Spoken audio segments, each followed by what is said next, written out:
about what is and what is not a right and good action. To give a trivial example that I hope none of you will find really actually trivial. As you know from the archaeological work of Israel Finkelstein and others, the story of the wandering in exile described in Exodus is a mythical one. It's an entirely invented one, a metaphorical one at best, but it does tell a very important story. And it does say that after very long wandering, my mother's ancestors got to the foot of Mount Sinai and were informed that perjury, theft, and murder were non-kosher. Now, my question to you is this. How far would the Jewish people have got? Would they have got that far, even wandering around in the desert, leaderless in sometimes ways, if they'd been under the impression that murder and theft and perjury were okay? I think it's an insult to have it said that that was the case. I think, in other words, that all one needs to know about is human solidarity and the need for it, and human evolution from the savannah and from the places in Africa where we very nearly died out and were very nearly exterminated before the escape, that we wouldn't have made it this far if we didn't have this knowledge in us as innate. There is no need for divine permission. And those who say that there is are willing to prostrate themselves before an altar. And they may say, well, at least it's a Jewish altar. Well, then how will they deny the Wahhabi Muslim the right to say the same thing? To prostrate himself in front of God. The Salafi Muslim, to prostrate himself in front of God and say, only from you can I receive anything. Only from you can I receive an idea. Only from you can I receive a principle.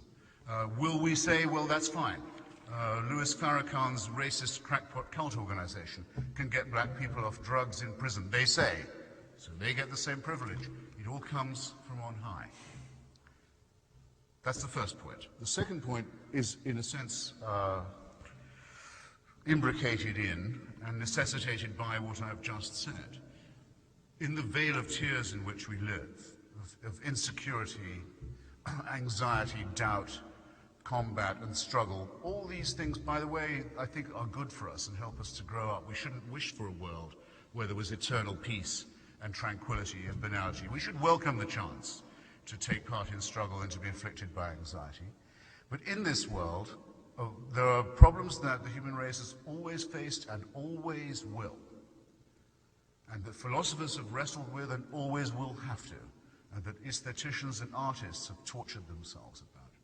There's only one solution to this that doesn't work, and that is to refer it upward and to say, if only there was a celestial dictator who could just take this responsibility from us and legislate the whole thing for us and accept our blind, obedient, self-abnegating trust, then maybe everything would be all right.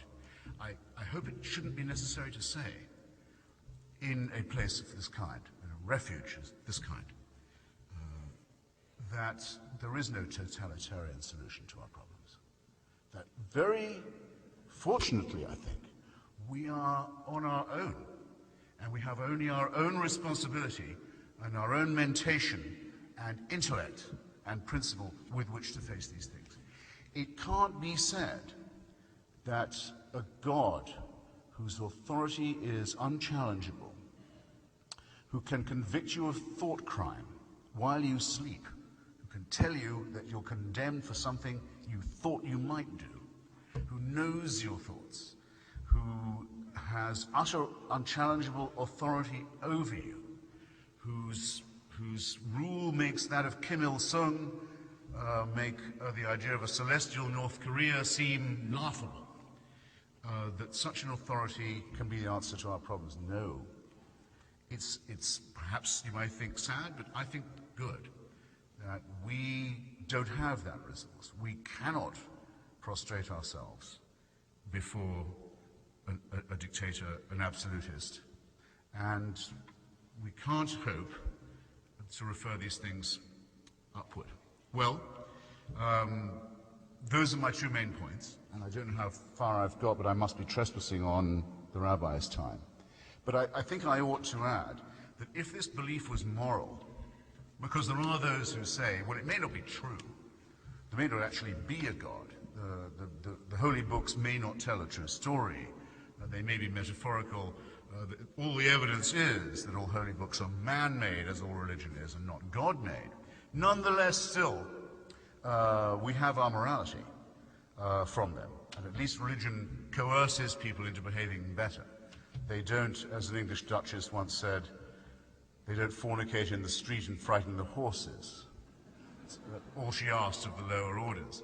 I think, again, we're being asked to insult ourselves and to disrespect ourselves and to think of ourselves as servile, as slave-like, as abject and lacking in self-respect. We don't need permission to act morally. Religion takes morality from us. Human solidarity is the basis of morality. We would not have come this far. We couldn't have lived this long. We couldn't have evolved this much if we didn't know that we had to look out for one another, and that well before Rabbi Hillel enunciates the golden rule, that the same instruction is found in the Analects of Confucius. Do not do to others what would be repulsive if done to you by another. These are insights that we possess innately as of right. And the last time that right was called divine, and that the idea that rights could only be derived from the divine, it was the divine right of kings, which replaced the idea of a celestial, unalterable dictatorship in heaven and said that it was the permission for totalitarian rule also by other human beings here on earth. And if you ask yourselves, ladies and gentlemen, brothers, sisters, comrades, friends, what is the greatest threat? Not just to our moral but our physical survival. And what is the greatest insult to our intellectual integrity at present? I think at least a number of you would be inclined to agree with me that that threat is probably theocratic. That humans who claim divine authority, that humans who claim to tell us what to do, that humans who say they'll kill themselves, they're so keen to kill us, who have a cult of suicide, a death wish, and believe they have divine permission for it, are by far the most menacing of our foes. And that they don't just threaten us physically, they threaten all the gains of civilization, all the gains of thought and reflection and art and aesthetics. So that those who claim that they have a hotline to the Almighty or to God have a lot of disproving to do before they can show that they are not part, that they don't take a share in the worst and most impermeable tyranny that one could well face. I'm incredibly grateful to you for inviting me, and very grateful to you for listening this far. Thank you. Okay, should I just go?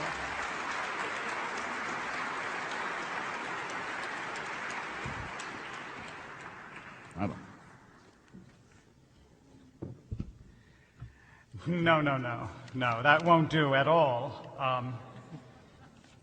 First of all, before I say why that won't do, let me just tell you what a joy it is for a rabbi to speak to a different congregation than his own, because you haven't heard all my bits and stories and jokes. And many years ago, Harold Kushner, when he retired, told me that he used to think that the secret to the rabbinate was changing your sermons, but now he knows that it's just changing your audience.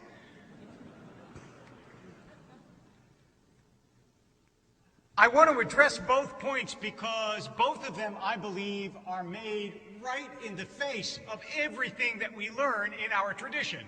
And by our tradition, I mean Judaism particularly, but not only Judaism.